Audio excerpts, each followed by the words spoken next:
Test 1 2, test 1 2.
How's it going, ladies and gentlemen? We're going to do some reacts today.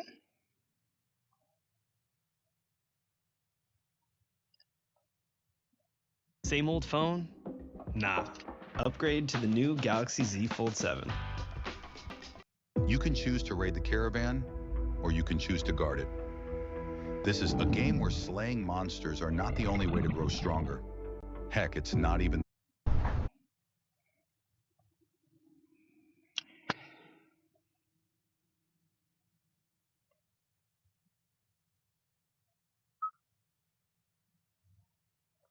All right. Good evening, ladies and gentlemen. I hope this stream finds you well. Hope this video finds you well. Today, we are going to begin with episode 2 of season 2 of Menace Crew, one of my personal favorite new little YouTube series. So let's strap in and check out what AI Asmin, Tectone, Nux, Fat Electrician, and the rest of them are all up to.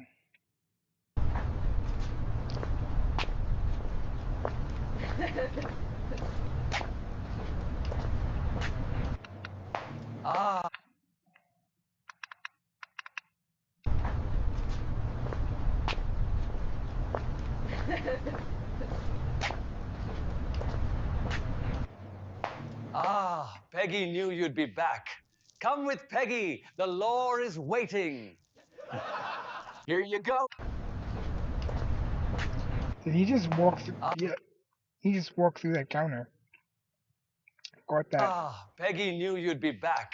Come with Peggy. The lore is waiting. Here you go. Time for you to be the GM, Charlie. Hey, it's Charlie. King Zach told Peggy this would happen. Yippee! Charlie does not seem too pleased to be the GM. Yippee! So yeah, there was a bit of a situation before this. I got some notes on these goofy goobers. Eli stopped putting pickles in his ass and found the N box. Dude, what the fuck is this? That seems to be the consensus. Tectone said they needed help, and they'd eventually meet in Twinkle Crotch. Eli found Donut and Brandon on the road while singing a dumbass, awful rap. Thank God he stopped. Because Brandon is a bitch and Donut is being held captive, they aren't here. Instead, Eli is going to meet up with someone else. And now we begin this dog shit with Eli skipping towards a Waffle House to meet his friend. Waffles, waffles, waffles, my favorite! I can't wait to get some medieval waffles. Fuck it, time for second breakfast. More Lord of the Rings references.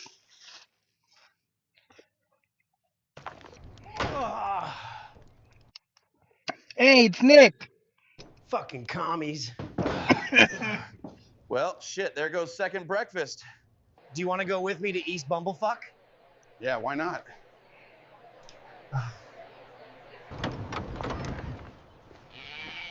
Let's ride! Yeah! The hell? Yeehaw, bitches! Eli and Fat Lightning make their way across town to East Bumblefuck. Little did they know what awaited them. Well, there it is, East Bumblefuck. Never will you find a place with more scum and come up. Dude, don't try and make Star Wars jokes. Well, this is where Tectone said to meet. Hope we don't walk in on them fucking lobsters again. I might fuck a few. Have you seen a tall wannabe wizard? Bald, carries a hammer. Oh, you mean Captain Trucknuts? We haven't seen him in a while. Fuck is he? Captain Trucknuts.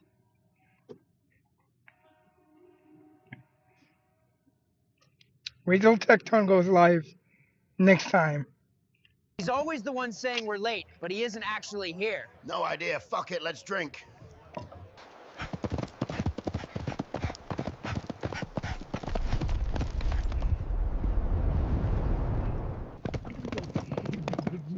Damn, bro, it like took a million fucking years to get here, bitch. Who the fuck is this dude with the fucking Funko Pop staff? XQC, you know what it's like. So who found the end That's supposed to be fucking XQC? Oh my god. of a box? What was in it this time? The power to enslave millions of people.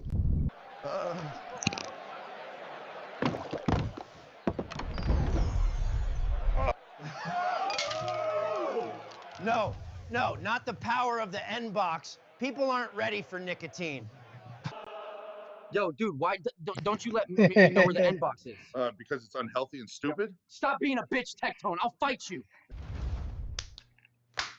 Time to play Magic, buddy. Dude, shut the fuck up Fucking Magic the Gathering. I love it. and play. If I win, I'm gonna have the orcs beat your balls in. Orcs? Yeah. Green skin. Yeah. Tough stout. Gang, gang. What the fuck? Me throw rock, make big splash. Me see tree, me punch tree, good make hand hurt. Shiny thing on floor, me want that bad. Me take shiny, now it's my shiny. My shiny. Little switchy bug, me step on it. Crunch, me laugh real loud. This my swamp, you know, come here. Smell like mud and victory. Yeah! Arthur, gang gang, smash it up, gang gang, gang gang, big club gang. Is that Hulk? Gang, gang, gang, blood hot gang, gang. No one should have the power you hold, little man. Why did you open that box in there? Now they're gonna be addicted to Newports for life. Oh my god. He didn't fucking go there. Dude, my mom smokes Newports. Sorry, I didn't mean it. Yeah, whatever. Listen, Eli, I need to get you to Twinkle Crotch. I know I don't want to touch that nasty-ass box, so you better stay alive. That looks perfect. We're gonna hang out here for a bit.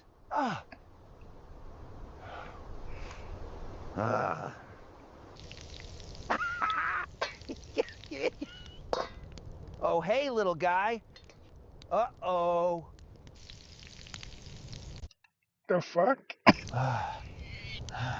Go back to the Downey.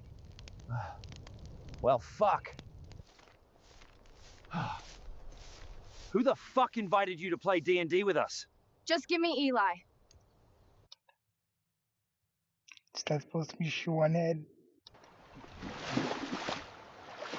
Too bad they work for the Downey. They're kind of cute. Cute. Those fuckers are vicious. Really, dude? Your fucking awful rolls suck. Fucking Eli over here rolling ones all the time. Can you fix your goddamn dice rolls? So anyways, Eli ended up making it Twinkle Crotch, the gayest place on flat Earth.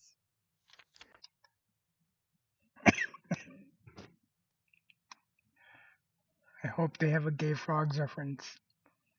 Welcome to Twinkle Crotch, the gayest place on earth. Yeah, it's top notch. Run by elven kings and sequin bombs. You see, they're the masters of this joyful jubilee.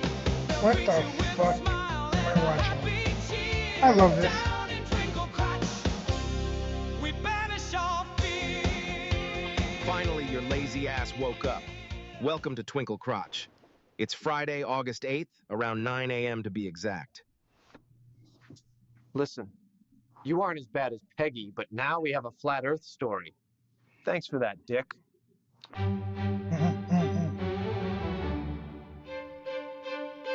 Listen, Nux, we gotta save Donut. I need you and your special Jew powers to do Special Jew powers. that. I mean, sure, fuck it, why not? Why the fuck did you have me come with you? You can smell light, fear, and autism from miles away. That's it? Fuck you too.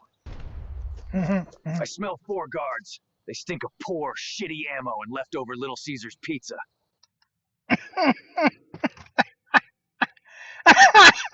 Shouldn't be a problem. For the Torah!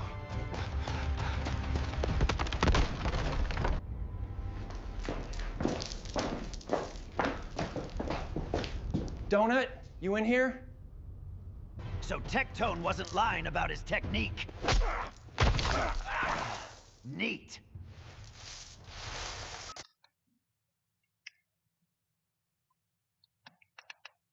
Did he just turn them into fucking pennies?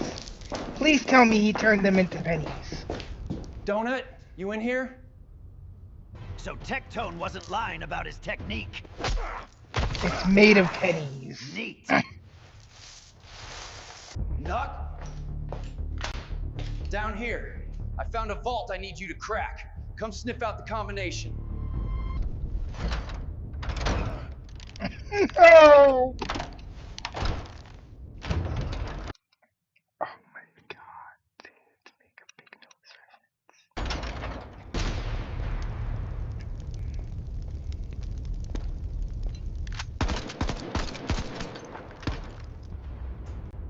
The fuck took you so long? Had to get White Claws. Oh, and Nux to sniff out your location. Hey, Nux, can you access the Jew Tunnel network? It's probably our... No!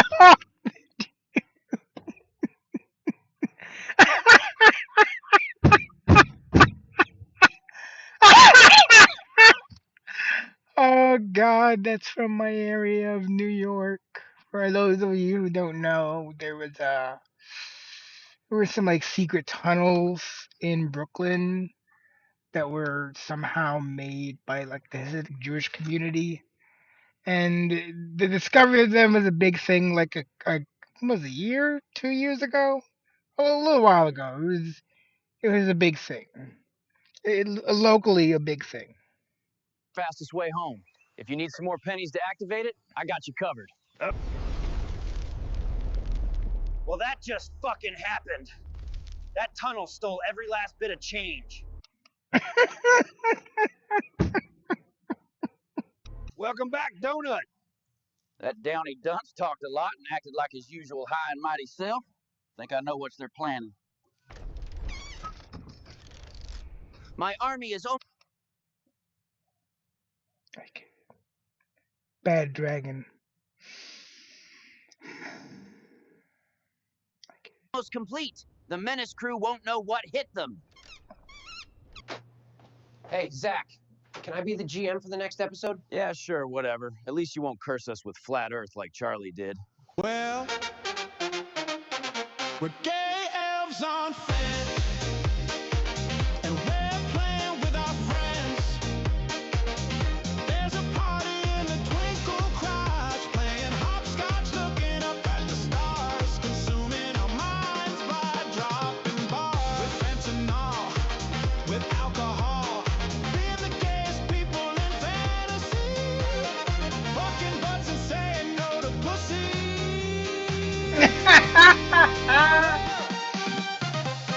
We're gay elves on fan. Alright, ladies and gentlemen, that was episode 2 of season 2 of Menace Crew.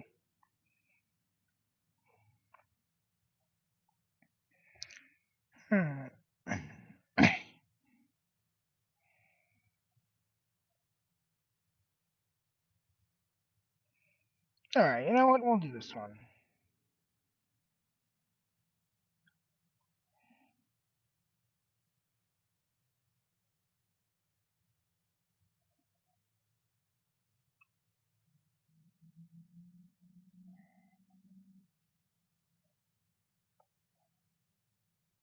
The decoy voice. Oh man. You know what? No. We'll do this fire electrician video. It's a nice big chunky one.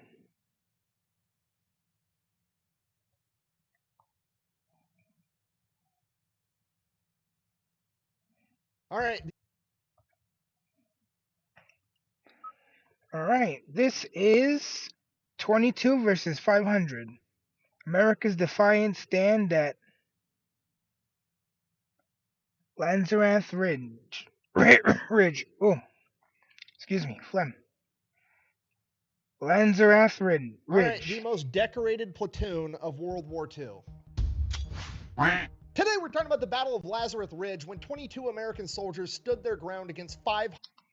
It's Lazarus?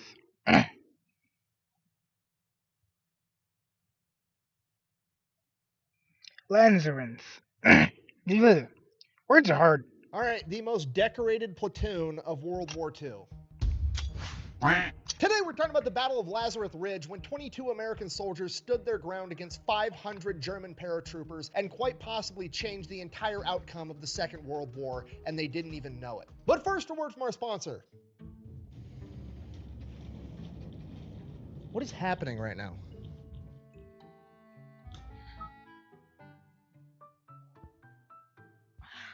Delete me.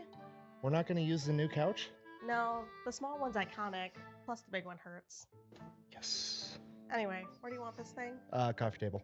Will the audience be able to see it? Yeah, I got a thing for that. Look at this. Really? A spotlight for the IRS? I didn't think about that part. You're extra.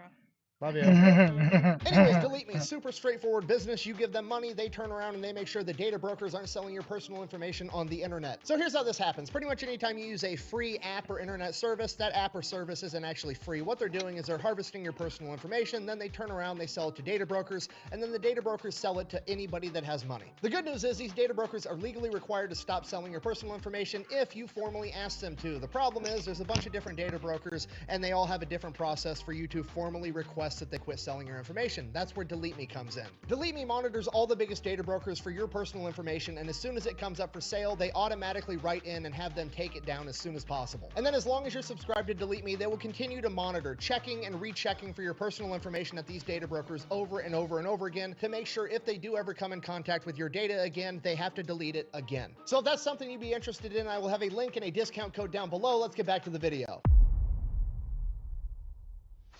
All right, important background info. September 1944, things are not going well for Germany.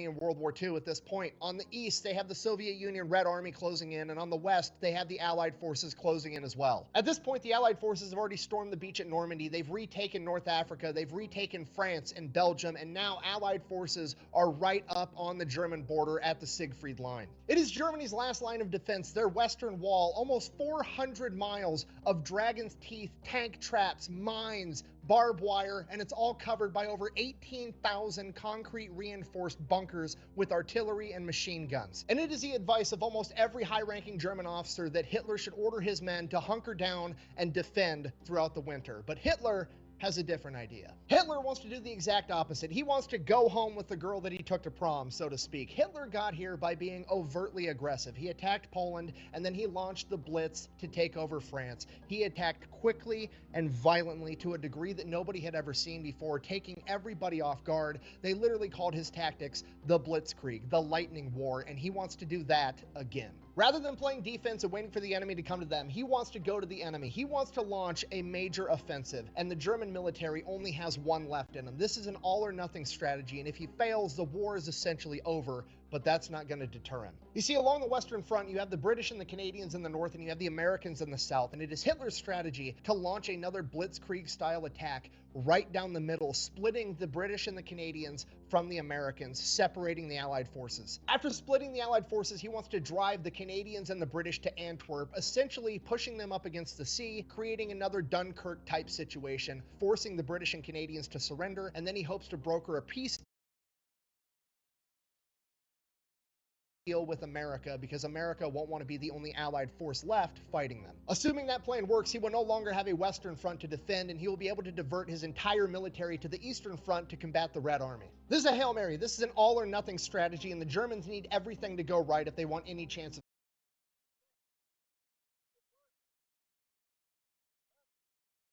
success. They need the weather to comply, and they need the element of surprise. Because of this, the entire offensive is going to need to run on a very tight timetable. Once they invade and knock the Allied forces on their heels, they're going to need to keep them on their heels the entire time until they've won. If even a single German unit gets hung up or delayed, it could throw off the timetable, allowing the Allied forces to regain a foothold and launch a successful defense and maybe even a counteroffensive. And that would essentially bring an end to World War II in the European theater, with the Nazis losing. The crazy part about a strategy that's this big and this time sensitive is that it could be just one small contingency of men led by one officer that's willing to fight to the bitter end that could set about a chain reaction that would bring about the end of the entire Third Reich. And what's even crazier is Hitler would probably never even find out that dude's name.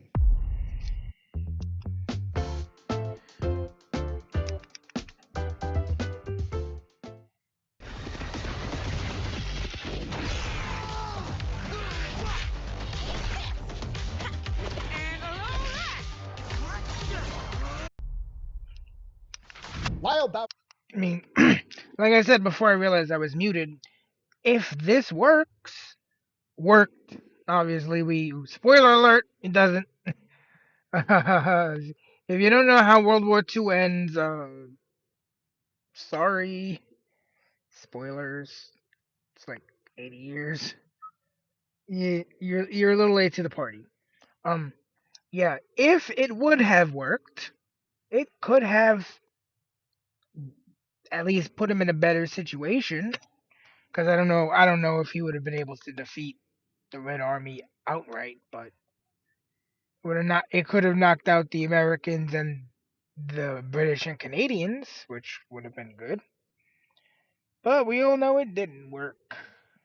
Was born on December 17th, 1923 in Fenton, Missouri. He grew up during the Great Depression with 5 siblings. His father was a carpenter, and as I'm sure you can imagine, there wasn't a whole lot of new construction going on during the Great Depression, so he grew up in what many of us would consider to be soul-crushing poverty. Luckily, ignorance is bliss, and young Lyle was just a kid. Whatever he experienced was normal to him. He had no idea that it was irregular for a family that large to live in a one-bedroom home with no electricity and no plumbing. He didn't know that it wasn't normal that nobody was full after dinner, and that all the siblings would go out to eat dandelions and wild berries for dessert. But as he got older, he started to fully understand his family's situation, and by the time he was 14, he wanted to help. So he went and he enlisted in the Missouri National Guard, where he would be able to make $1 a day every time he had drill. In the Army, Lyle's basically a prodigy. He's incredibly intelligent, he's great at everything he does, and he grew up some poor depression kid eating dandelions in his backyard, right? There's nothing the Army can do to him that his childhood hasn't already done, and he deemed his childhood as a good time. So all of this is just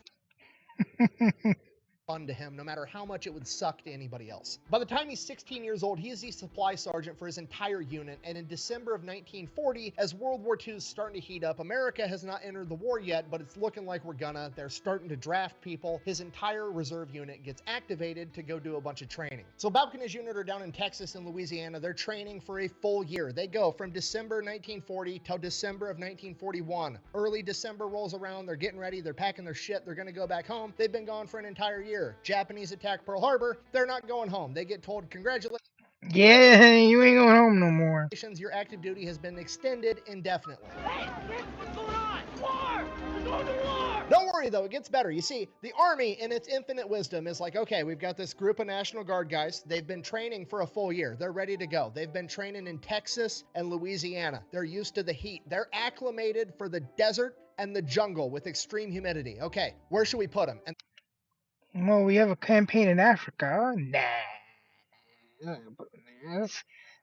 That's stupid. The Army's like, the Aleutian Islands, aka fucking Alaska, which is just brilliant. Okay, so Bouch's unit is going to get sent up to the Aleutian Islands because they're concerned that the Japanese are now going to attack the West Coast, and one of the first places they would attack would be the Aleutian Islands, so they're basically going to be there ready to fight the Japanese if they come. So at this point, Bouch is like, I would rather do literally anything else. So he goes and he volunteers for OCS school, and he volunteers for this new sketchy job called being a paratrooper. And OCS school gets back to him first, which is the officer training course. He gets shipped off to school to become an officer. So Bouch ships off for Fort Benning. He's going to end up being an infantry officer. He goes through the course, graduates top of his class. He does so well, they end up retaining him and not shipping him off to war because they're going to use him as an instructor to train a bunch of more recruits that are coming through. So he actually ends up doing that for a year at Fort Benning, training small group defensive tactics for the Infantry. So a year goes by, Bauk is 19 years old. He gets orders to go down to Camp Maxey, Texas. He's going to be joining the 99th Infantry Division before they get ready to ship off to combat. He's not really sure where they're shipping off to yet. Nobody knows if they're going to the Pacific Theater or the European Theater, but just judging on the fact that they're in Texas where it's warm and the European Theater is about to go into winter, it would make sense that he was going to the Pacific Theater, so he's starting to mentally get himself ready for that. So he gets down to Camp Maxey, and at this point in the war, it's like 1943, so most of the younger officers, Bauk's only 19 years old, he's a first lieutenant, and most of the junior officers that are young are all what's called a 90-day wonder, which basically means they pluck some kid out of college, sent him to officer training school for 90 days, and turn him around and sent him into combat to lead men into battle. So being called Jesus, I didn't even know that. a 90-day wonder is like a derogatory term. It's definitely not a compliment. It's basically everybody in your chain of command being like, hey, I respect the rank you have on your chest, but also I have zero faith in your ability to do absolutely anything. So that's kind of what everybody just assumes Bauk is. He's so young, they look at him, 19-year-old kid, first lieutenant on his chest, they're like, 90-day wonder. In reality, Bauk has 5 solid years of experience already at 19 years old. He is one of...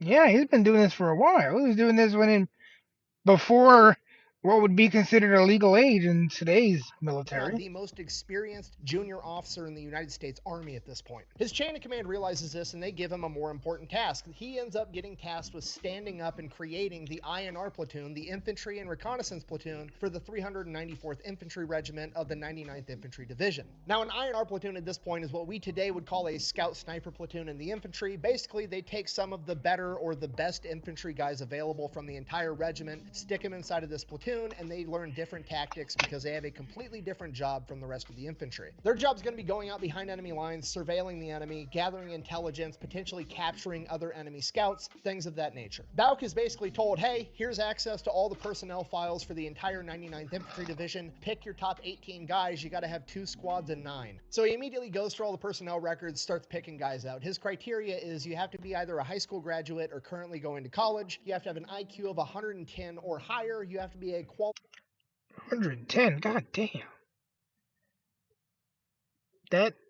That's either at or approaching genius level. Qualified expert marksman with the M1 Grand, and you have to be physically fit. So he gets like a list of like 50 names, goes around talking to everybody, gets a bunch of volunteers. He ends up having 21 volunteers, but he only needs 18 men. So he has this little miniature selection process. 3 of the men fall out. He's got his crew of 18. And from here, Bauk uses the rest of the time he has stateside to train the holy hell out of these 18 guys. Remember, he was an infantry instructor at Fort Benning for a year. This guy knows how to train people, and now he is overly committed to 18 people specifically. He makes them do the hardest obstacle course at Camp Maxey every single morning. By the time they get done with training and get shipped off to war, this group of 18 is an excellent team and they are in phenomenal shape. And then one day they just get told, hey, pack your shit, head to the train yard, you're shipping off to war. They don't even tell these guys where they're going. Now at this point, you gotta remember, it's like late. You know, that's kind of fucked up. You should at least know where the fuck you're gonna go. 1944, the Allied forces are dominating over in Europe. The German army is on its last leg. They've got the Germans pretty much pushed all the way back into Germany, and they're just manning the Siegfried Line. Okay, so everybody's kind of hoping they're going to Europe, but also everybody kind of already knows they're going to the Pacific Theater. They've had these guys out training in the desert the entire time.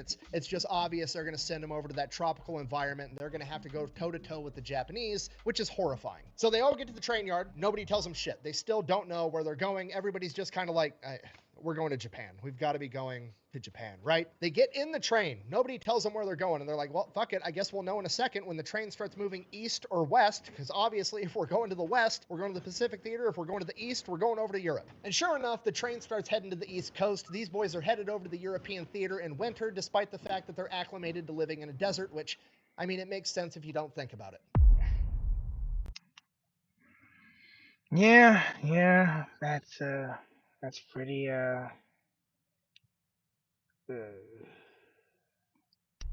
Even when your room is 80 degrees, your bed can be 55.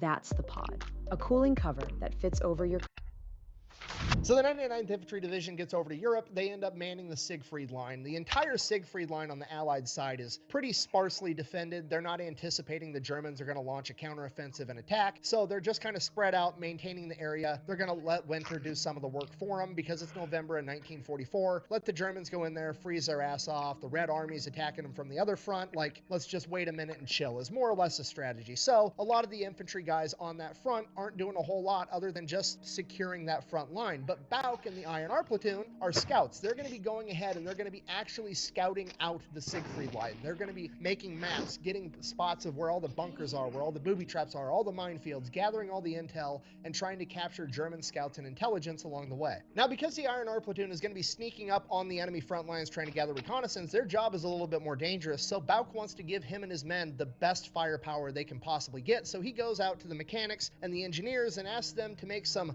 modifications to the INR platoon's M1 carbines. Need more firepower. If you don't know, the M1 carbine is semi-automatic and it has a 15-round magazine, so they go and they end up welding 2 magazines together to make a bunch of 30-round magazines, and then they modify the sears inside of the carbines to make them fully automatic. So now the even nicer INR platoon is going to be running around the woods in Germany with what amounts to a bunch of submachine guns. By December 1944, they're going out, they're doing missions, and one of the first missions, they wanted to take Private Leopold with them. Now, Private Leopold in the INR platoon is unique because he was actually from Germany. His family fled when the Nazis came to power because they were Jewish. So Private Leopold is extremely valuable because not only does he speak German, but he speaks German in a German accent. It's his native tongue. So he's going to be able to overhear Germans if they get close enough to spy on them, or if they capture one, he's going to be able to interrogate him. It's a very valuable asset to have. The problem is he's Jewish and he's from Germany. If he gets captured by the Nazis, it's pretty much a death sentence, right? Yeah. You definitely don't want him to get captured.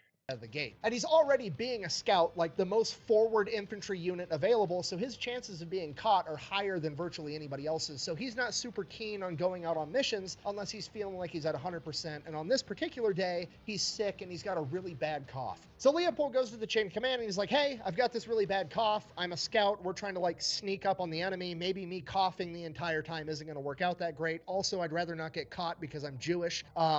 What do you think? Can I sit this mission out? And the chain of command's like, I mean, you speak German, right? You'll cough in a German accent. It'll be fine. Uh-oh. You okay there, Dennis?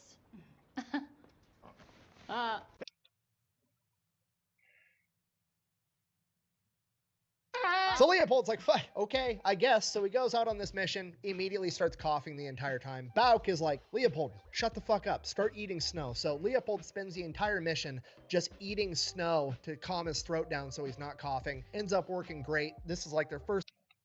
But that's gotta fucking suck.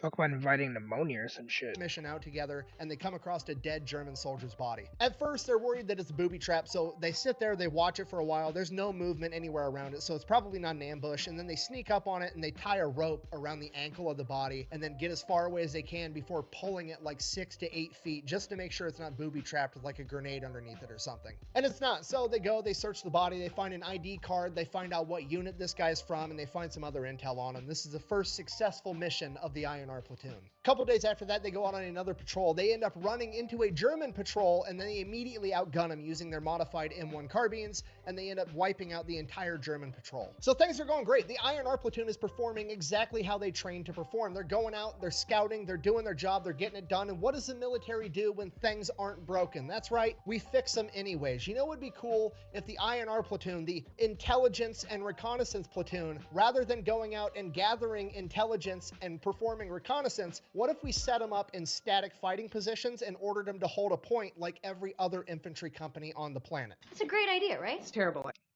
But they're literally a specialized bunch of dudes, and you're having them do the simple shit. So December 10th, Bauk's commanding officer rolls up and is like, hey, get in the Jeep. He drives Bauk out, and he drives him to this little tiny village of like 15 houses and a cafe called Lazareth. And Lazareth has this main road running right through the top of it. Inside of Lazareth, there's like 50 anti-tank soldiers and then like 4 forward observers, you know, the guys that call in the artillery. And then right on the other side of the town, there's this ridge with a wood line. And the commander's like, hey, I want you and your 18 guys to go ahead and hold this ridge on this wood line. We can't lose this town on the off chance that the Germans do attack, because this would be the best route for a bunch of tanks to come storming through. So Bauk and the Iron Arc Platoon are not excited about this. This is not what they trained to do. It's not really their job. They don't have the training. And when you don't have the training, you get to do the most terrifying thing in the military. You get to wing it, and Bauk is going to do just that. So obviously they're about to start stealing shit. Strategically transferring equipment to an alternate location. The finest merchandise this side of the River Jordan on sale today. Come on down. And the best way to go about that this time is to not actually steal it. It's actually to trade stuff that they've already stolen. Acquired. You see, because the Iron Arc Platoon was one of the only units actually going out scouting and engaging German scouts, they were also some of the only men on the Western Front at this point in time that had gathered memorabilia, if you will. And let's face it, everybody wants a good souvenir, right? Including supply sergeants. So Bauk gathers up all their memorabilia, goes out to the supply sergeants. He ends up trading it. He ends up getting several Browning automatic rifles, a 30 caliber machine gun, and then he ends up trading some pretty substantial pieces of memorabilia and gets a Jeep that he then convinces the mechanics to weld tank plate armor onto. That's sick. Oh, that's so fucking sick. And mount a 50 caliber machine gun on top of. I want it so fucking bad. That's so dope. Look at that shit. And he drives that out to Lazarus. So the Iron Arc Platoon gets all their new equipment. They head out to Lazarus. There was a unit that was already there that had already dug foxholes, but their foxholes kind of sucked. They weren't very deep, so the Iron Arc Platoon gets to work. They dig the foxholes way deeper. They go out in the woods and they cut down a bunch of 4 to 5 inch thick trees. They build it up on top and they cover the foxholes with wood as well. They camouflage the holy hell out of everything. They even dig a foxhole for the Jeep with a ramp to drive down into, so it has its own fortified fighting position. So while that's going on, Bauk goes down into town in Lazarus. He wants to figure out everything that's going on. He wants to talk with the FOs, talk with the anti-tank guys, just get everything under control and know what's going on, right? He gets there, kind of a giant shit show. They've clearly been here for a while and there's not a whole lot going on. There's a family in town called the Schur family, and they're actually making hot food for all the Americans in exchange for chocolate and cigarettes. Now, the Schur family has already got their 25-year-old daughter sleeping in bed with the parents just so she stays away from all the Americans. Smart parents. Soldiers, and all the American soldiers have made her 16-year-old brother Adolf basically their mascot. He now speaks English, but only profanity. Beast. So with that, he goes back up to camp in his fortified fighting position, and they just kind of wait. They're there just making sure that the Germans don't attack, essentially, freezing their ass off. They've got a little heating shack. They're taking turns, rotating in and out, warming up, sleeping, eating food, and this goes on for a couple of days. By December 13th, this new guy rolls into town, some Belgian guy acting kind of weird, so they, stop him. They talk to him. They're like, what are you doing? And he's like, I'm bringing my cousin some shoes. And they're like, right, that's a fucking spy. And they're like debating on what to do with this guy. They can't really do shit with him, so they just end up letting him go. And from there, shit just gets weird. There's this like one corner of the area that they're overlooking with their fields of fire that they end up calling the creepy corner, because every single night something weird is going on over there, right? There's noises and nobody can see shit and they don't know what's going on over there. And eventually one night they're manning the positions and they hear snow, like freshly frozen snow. You know how when you step on it, it kind of got this big crunch sound as it breaks through? They hear that getting closer and closer and closer. Oh shit. And eventually they just open fire on it because it has to be someone or something coming right at it. And after they open fire, it's just quiet. And that was it for the rest of the night. They can hear some grumbling off in the distance, but nothing else ever came. The next morning they go out and they investigate, and it was a dog that they had ended up shooting, but it was clearly a military trained dog, but it was by itself. Hey, look at us. Look at us. Huh? Who would have thought?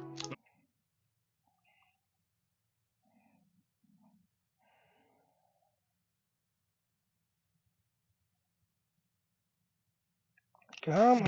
Do it now. Spritz it good. Rub it on your body just like you should.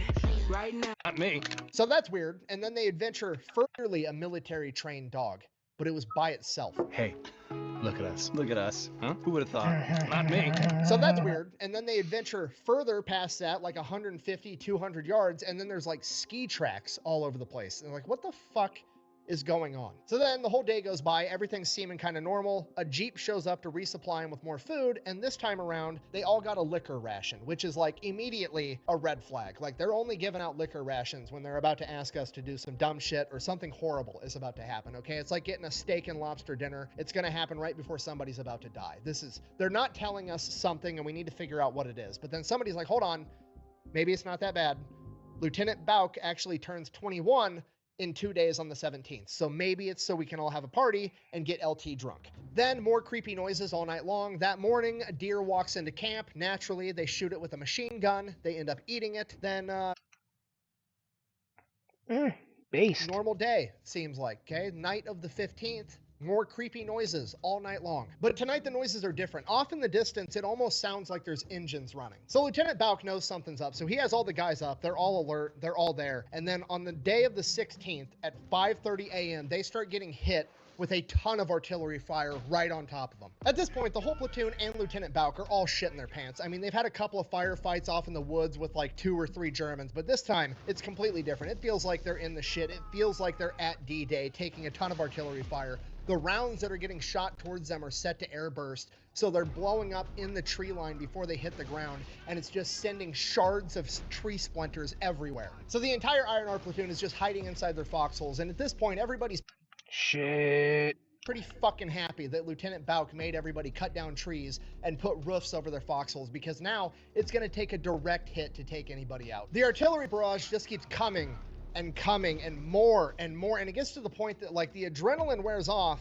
and it just gets tiresome. Like the men are in their foxholes hiding and they're like, okay, you guys are gonna attack us. We get it. Quit launching artillery and just come get us already. But the artillery just keeps coming. Like it feels like it takes an entire day for this artillery to finally stop. Once the artillery fire finally stops, Lieutenant Bauk gets out of his foxhole to assess the situation. He looks down on Lanzarote and realizes all this artillery fire has only been hitting their wood line right on top of them and the one corner of Lanzarote where those 4 forward observers were, which means Belgian shoe guy was definitely a spy that fucked him over. And right as Bauk is putting that together, the 55 anti-tank guys are loading up in their jeeps and they are peeling off, just straight up leaving. Bauk is obviously kind of pissed off that he didn't give him a heads up. I mean, they ran a phone line out to him, so they had a direct line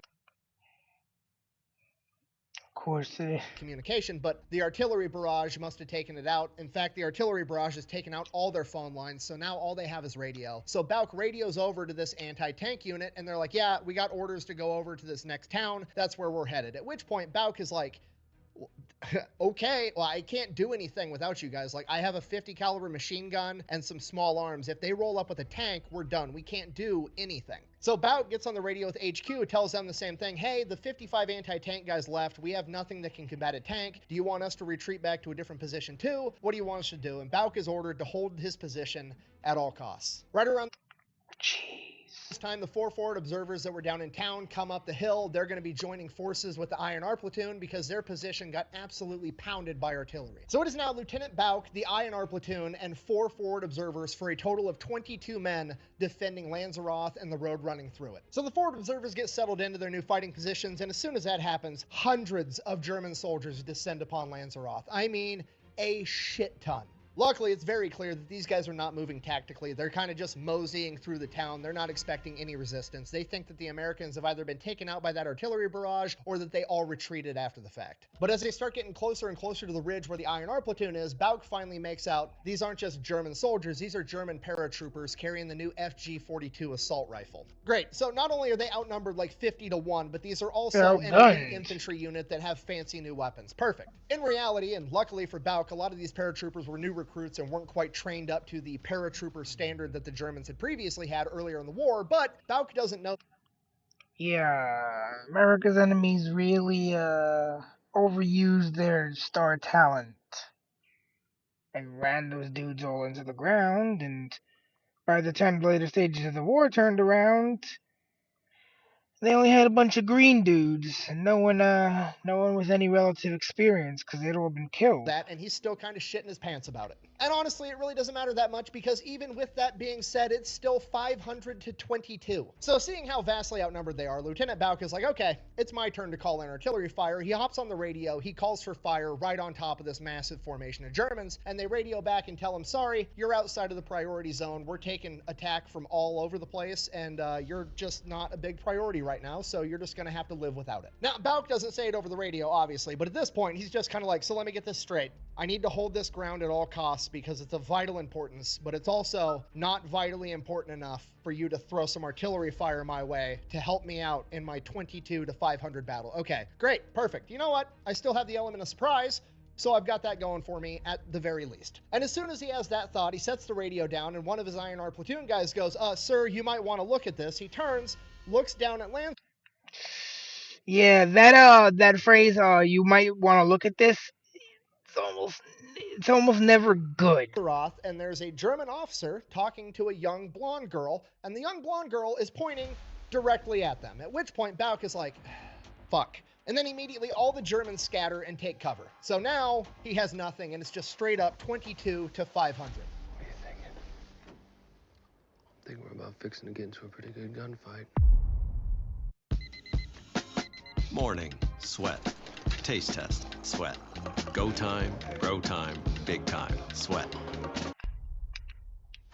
Moments later, the Germans just bum I wonder how they're gonna get out of this. rush the hill that the INR platoon are on top of. About midway up this hill, there's this barbed wire fence. They didn't put it up, it'd been there forever, but none of the Germans even make it there. The INR platoon is just picking them off one by one. Remember, every single one of them is an expert marksman, and these guys are just out in the open running up a hill. They don't stand a chance. The INR platoon ends up driving the Germans back. Obviously, they fall back, they regroup. Bauk is going from foxhole to foxhole, redistributing ammunition, checking on all of his guys. Everybody's okay. They've repelled the first wave of the Germans. They're probably going to get flanked now. There's nobody out there. If they get flanked, they're screwed. At this point, it feels like they've been awake for 3 days, but in reality, it's only like 9 o'clock in the morning. And like I said, they're just sitting there waiting for this flank to come. They're just going to fight till the bitter end. That's all they can really do. And they sit there and they wait and they wait. And minutes turn into hours, and then the Germans launch another attack at 11 a.m., but they're not flanking them. They're using the same strategy. They're just running up the hill, trying to run through machine gun fire like it's World War I.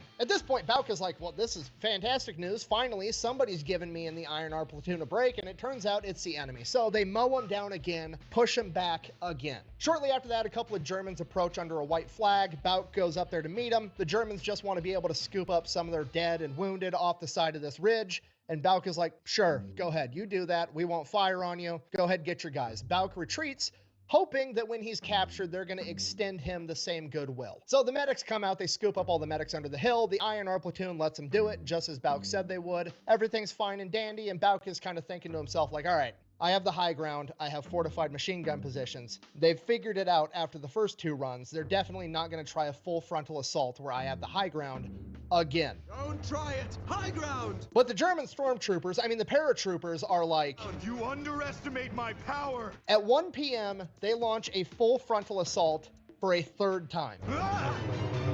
And predictably so, they got the exact same results they got the first 2 times. The INR platoon guys described it as shooting clay pigeons at the state fair. Whoops, I'm gonna grab that there. High ground.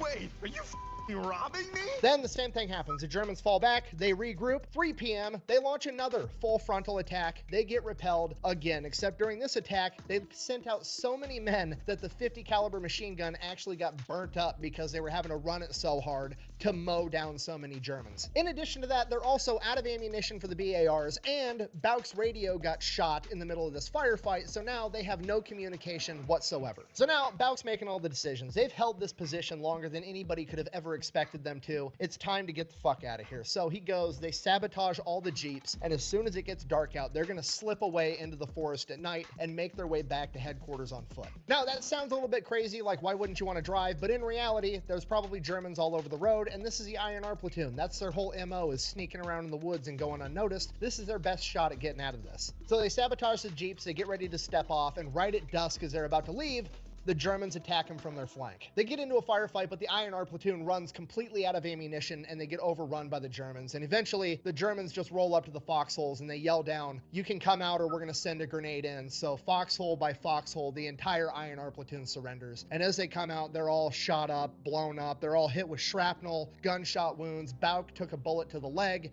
Nobody's doing that great. But with the exception of one forward observer by the name of Billy Queen, they're all still alive, which is pretty incredible for a 22 to 500 firefight. So the Germans get the entire INR platoon and the 3 remaining FOs all lined up, and it becomes very apparent that the Germans are going to kill them. They're standing there with a machine gun, and right as this guy is about to let fire with this machine gun, a German officer comes running up the hill screaming, and next thing they know, the entire INR platoon is getting escorted down this hill into Lanzarote. Next thing they know, they're all getting funneled into the cafe in Lanzarote. The Germans are digging through their pockets, they're confiscating anything that's good, and the Germans confiscate all the cigarettes, and as they take all the cigarettes, they walk around and give the Americans one last cigarette, like, okay, maybe they are still gonna kill us. I have no idea what's going on. Either way, now they're all just sitting in the cafe, having their last cigarette, blown up, bleeding with bullet holes in them, and it's just dead quiet. Bauk said the loudest thing in that room was the second hand on the cuckoo clock in the corner, and it was ungodly loud. It was so quiet that in between the noises of the second hand on that cuckoo clock, Bauk could actually hear the Germans,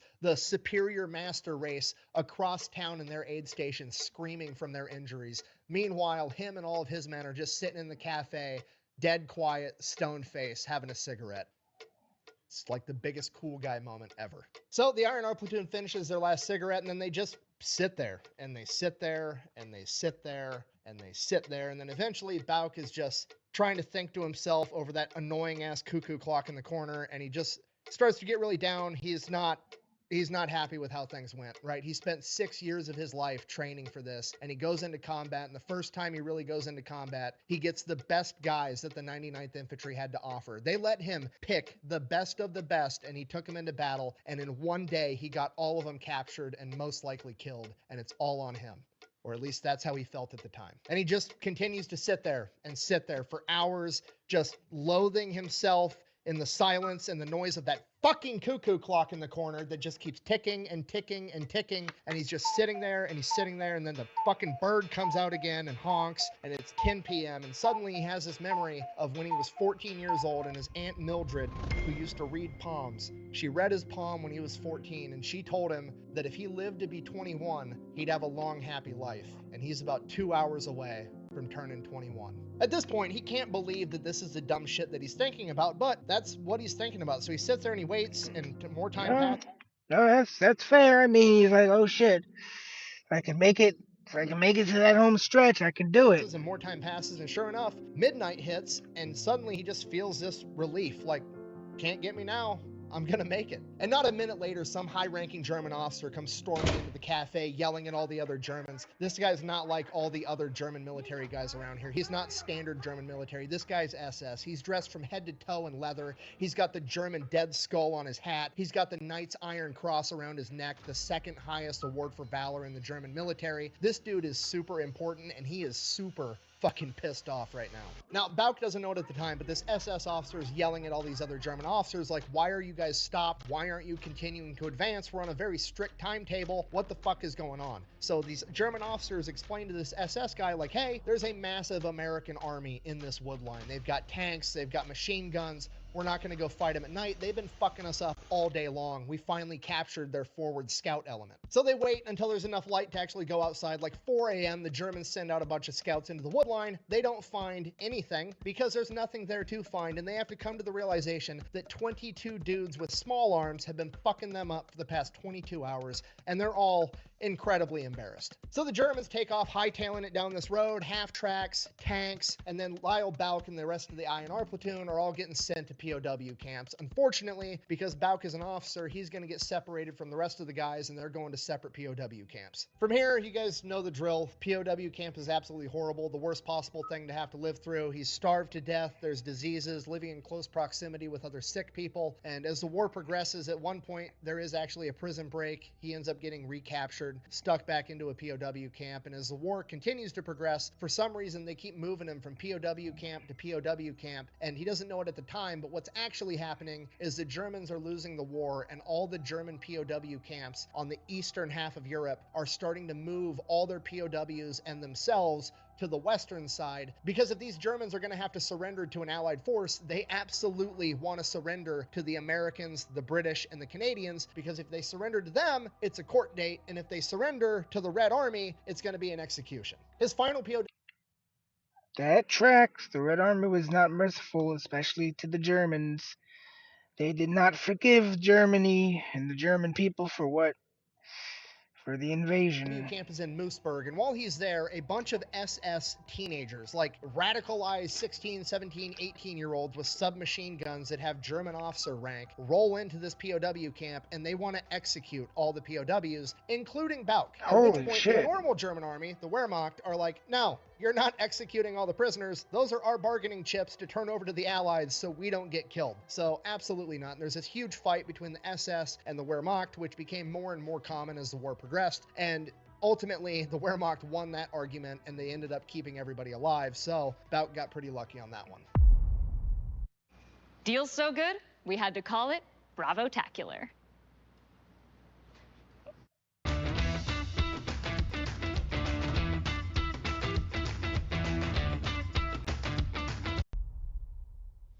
From there, Lyle Bauk remains at that POW camp till the end of World War II. When he is finally released, he weighs 114 pounds and has contracted hepatitis. He is essentially on his deathbed, and he spends months in the hospital. Thankfully, Lyle Bauk does end up recovering. He makes it back home, and from there, he's like, what, 22 at this point? So he's trying to figure out what he wants to do with the rest of his life, and he's like, I mean, I've already dedicated so much of my time to being in the military, maybe I should just go back and be full-time Army, and he's considering doing that, and then the paperwork comes through, and the Army fucked him over on his back pay and his leave that he had accrued while he was a POW, and he, challenged him on it, and he's like, hey, you did my back pay wrong. You paid me out as a supply NCO when I was actually a officer in the infantry in combat the entire time and serving as a POW. I'd like to be paid as an officer, not as an NCO. And the Army's like, don't care, fuck off. So he's like furious. Damn. Like the Army has done nothing but treat this guy poorly, right? Like couldn't get artillery fire when he needed it, can't get back pay, and he's just like, screw this, I'm done with the Army. I don't want anything to do with it anymore. Understandably so from his point of view.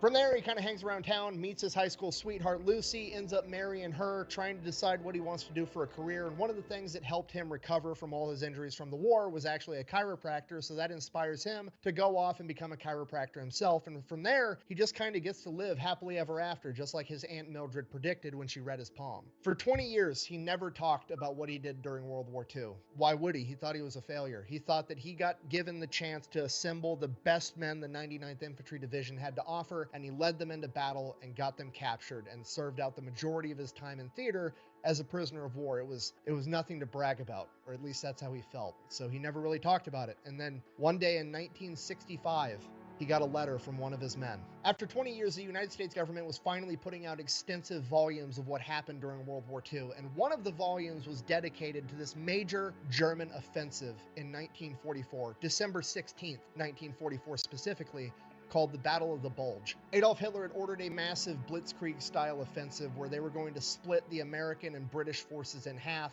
by seizing Antwerp, cutting off the supplies, crushing the British and the Canadians, and forcing the Americans to sign a peace treaty. In order for this plan to have any success, it was critical that they had the element of surprise, and because of that, German High Command in the days leading up to the Battle of the Bulge offensive ordered that none of the German scouts were to go out without a German scout dog that was specifically trained to lead the scouts by 100 yards. That way, none of them got caught, because if a single scout got caught and got interrogated and gave away this battle strategy, it would ruin the entire thing.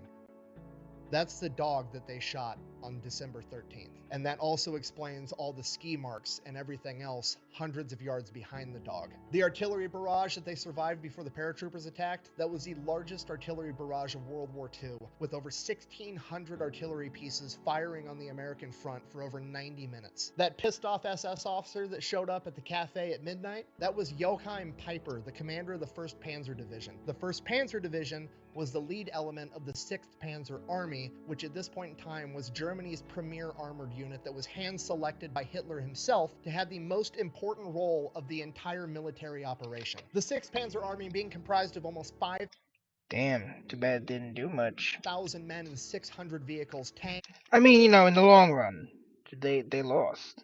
and armored half-tracks was supposed to be the first element to cross the River Meuse and head straight to Antwerp to cut the Allied forces in half. They were the spearhead of this entire offensive, and Johann Piper's 1st Panzer Division was the tip of that spear, and the reason he was so pissed off that night was because the paratroopers getting stopped by the INR platoon created a traffic jam behind them that he was stuck in, and he was 18 hours behind schedule. This German attack was so hasty they weren't going to be able to rely on their own supply lines. They had to rely on capturing Allied supplies to be able to continue this attack, including fuel. And since they were 18 hours behind schedule, the Allies were able to adopt new defensive positions, not leave any supplies behind, and the entire 1st Panzer Division would run out of fuel, the weather would break, Allied planes would take the sky, they would attack, and the entire 1st Panzer Division would never cross the River Meuse. The INR platoon and 4 forward observers quite literally blunted the spear of the entire German offensive. 22 men stood in the pocket and stuffed the largest blitz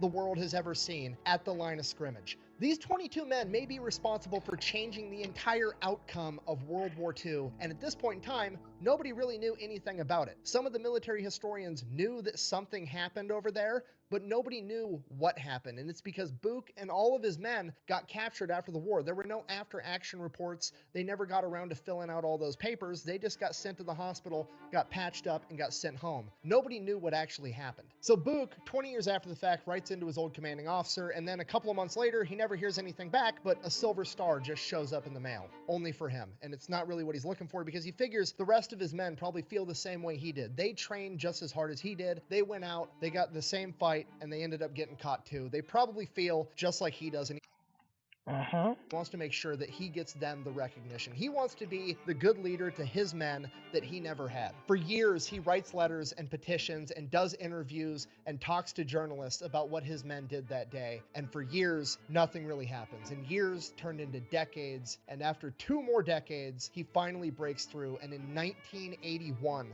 his men get the recognition they deserve.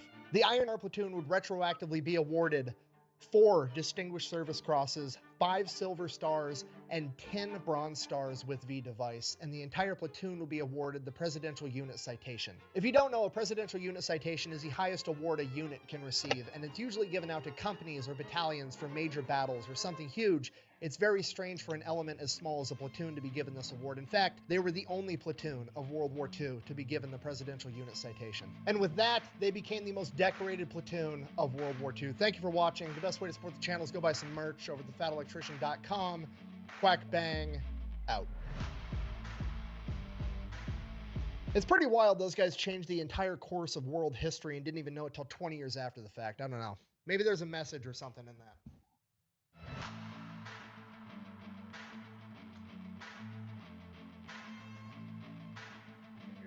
Well, I felt I failed. Why did you feel that you'd failed? I mean, you guys had done... Well, we're Got in caught. the hands of the enemy. I just thought we Yeah. should have done something better, and we didn't. And I felt like You did what you I could, did though. was a failure. No. Do you feel that way now?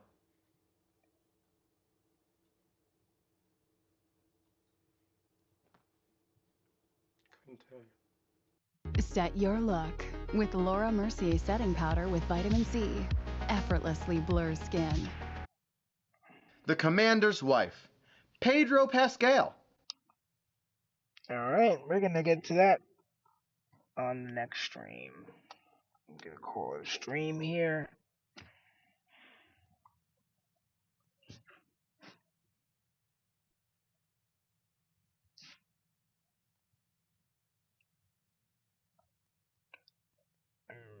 We'll see you guys in the next.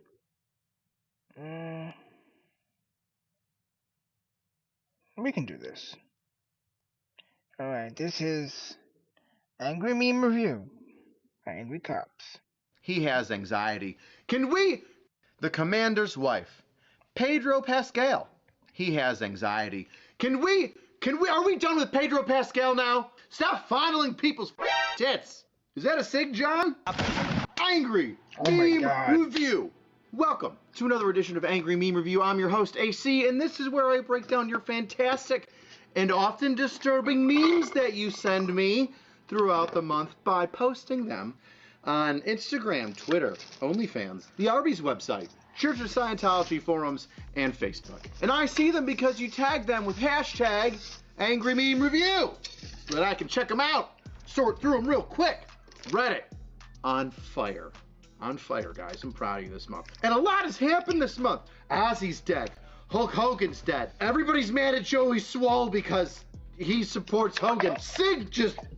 Well, we all know about Sig. So there are a lot of really good random memes that are coming out of this. And of course, we can't forget about your homework. Cacao!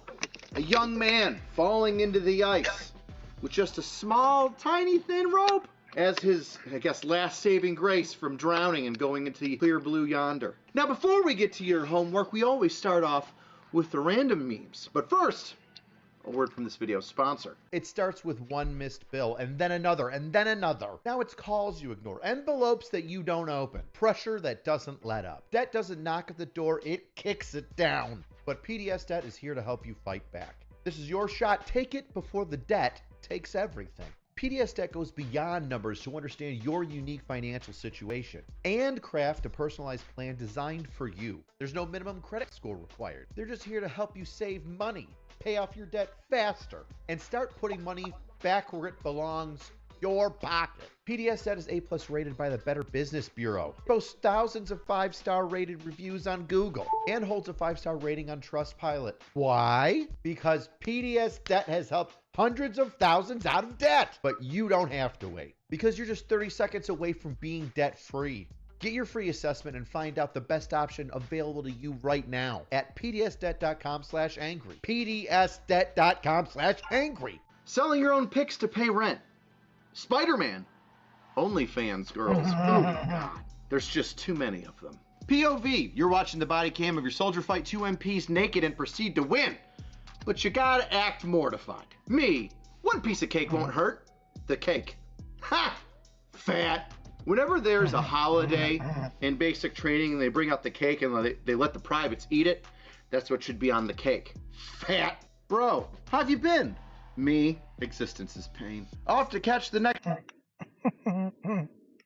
Fucking Brandon. Ozzy concert with my boy Kurt. Rest in peace, Hulkster. Escalating German-Polish border dispute hampers Europe's free movement. Hey, I've seen this one. I've seen this. Uh-oh. So just a little bit still repeating. Well, this is a classic. Yeah, we've all seen it before.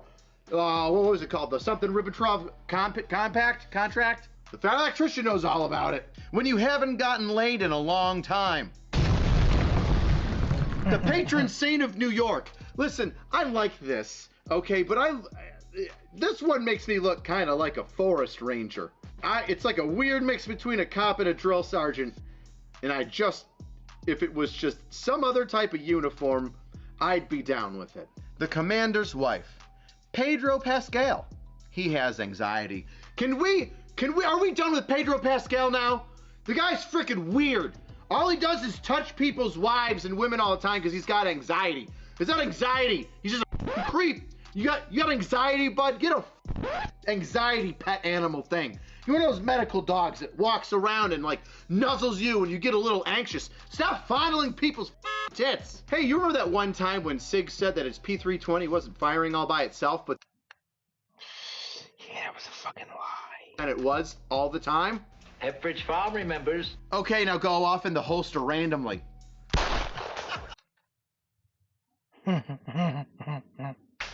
Military vet wanting 100%. The SIG P320. Modern problems require modern solutions. SIG. Hey little man, how's it going? A security forces desk sergeant took off his Safari Land holster with the M18 pistol still inside by unlocking the QLS fork and placing it on a table. The pistol went off while still in the holster, hitting the sergeant in the chest and killing him. After the incident, the commanding general of Air Force Global Strike Command ordered a pause on all M18 pistols. The investigation is still ongoing. Holy f***ing shit. Some images just, well, they speak for themselves. Is that a SIG, John? Oh man, I shot Marvin in the face.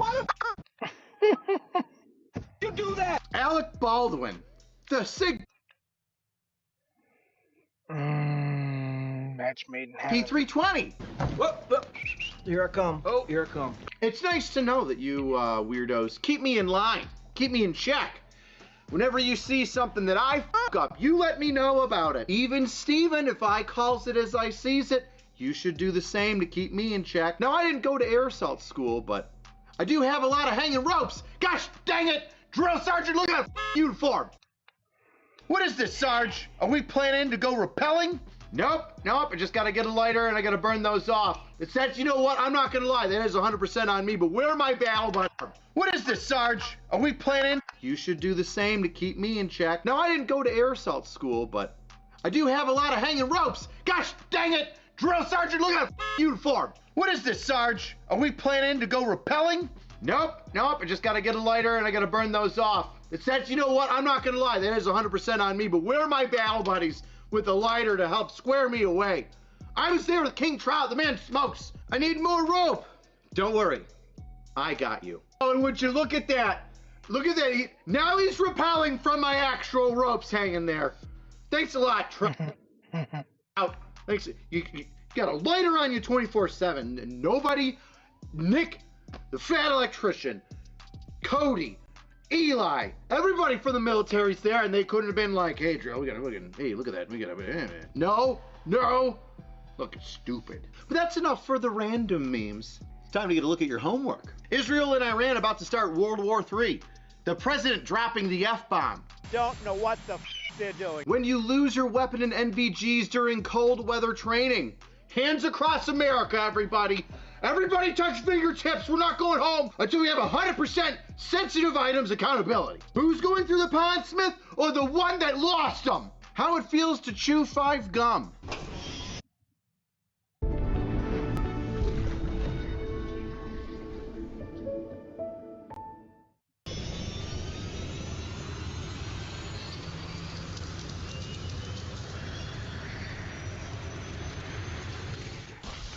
Military baptism seems a little sketchy. The drunken soldier deciding he wants to find a mermaid for the night.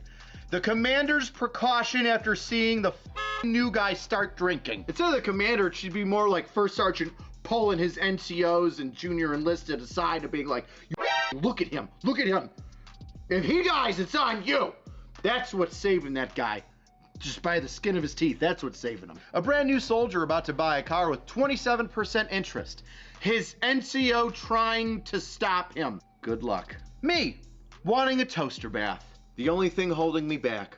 Mom would be sad. Hey weirdos, if you're gonna do it, don't do it, because Mom's gonna be sad. We don't want to make Mom sad. You're breaking your mother's heart. Ma! Why didn't you say so, Ma? Corporate needs you to find the difference between this picture and this picture. They're the same picture. Are you not entertained? Are you not entertained? Me after 6 Jaeger bombs. The group of cougars at the bar. The boys. Don't hold them back, boys. Let him go. He could have the time of his life. Testing the Delaware like frostbite or freedom. We choose both. It's been a while since I've been to the Delaware River. Guy needs to have like a George Washington hat on, because that's exactly what we did. We crossed the frozen. George Washington and our Minutemen crossed the frickin' Delaware while it was frozen to dispense a little bit of freedom. On German mercenaries, if I'm not mistaken. Yes. America kicking Germans' ass since way back when. Wouldn't be the first time we beat the Germans. My toaster. The extension cord plugged into a non-GFCI plug in the next room. Do you hear that? Why, it's my favorite meme of this angry meme review. Tell them what they want, AC. That's right, Revolutionary Map. You slide into my DMs on Reddit, and I'll make sure that I send you one of these fantastic and unique Angry Cop tumblers that you can't get anywhere else. Nope, can't even buy them. I had them made just for this. So you're special. Breaking news, everybody! The influencer convinces victim to drown in the Erie Canal. Victim was a child diddler. That one private. Trying to stop the burning after going into the overseas whore house. Gonna learn today. An MRI machine. A man with a long chain around his neck. Did you see? Oh, God. That in the news? Some guy in New York City went to get an MRI done. He had like a 25-pound chain around his neck. And I don't know if you've seen the videos of people throwing metal objects in MRIs. Yeah, it's pretty fucking wild. You're not going to fare very well when your 25-pound chain starts going wah, wah, wah, wah, wah, wah, and slices you up like hamburger. I kind of want to see what it looked like at the end.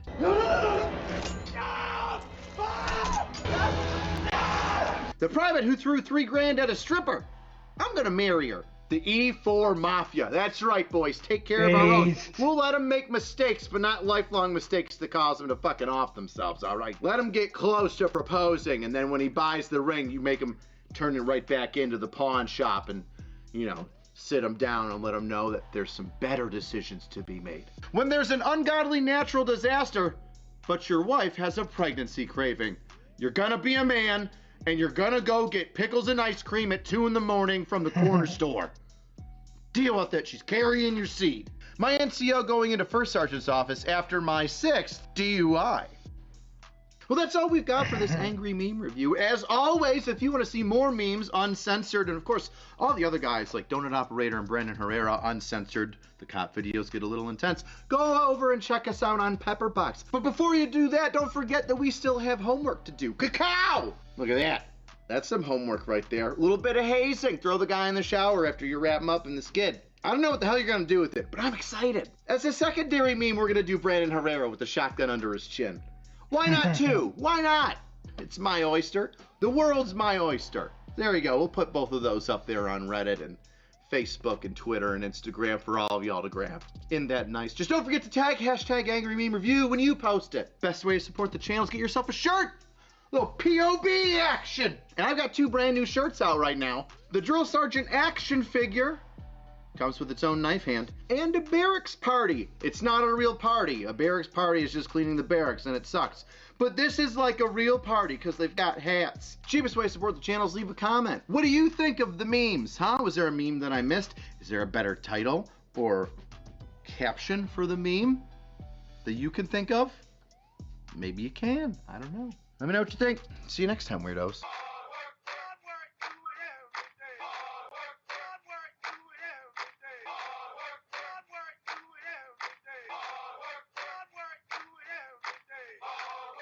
Nope. Alright, now I'm going to call it a stream.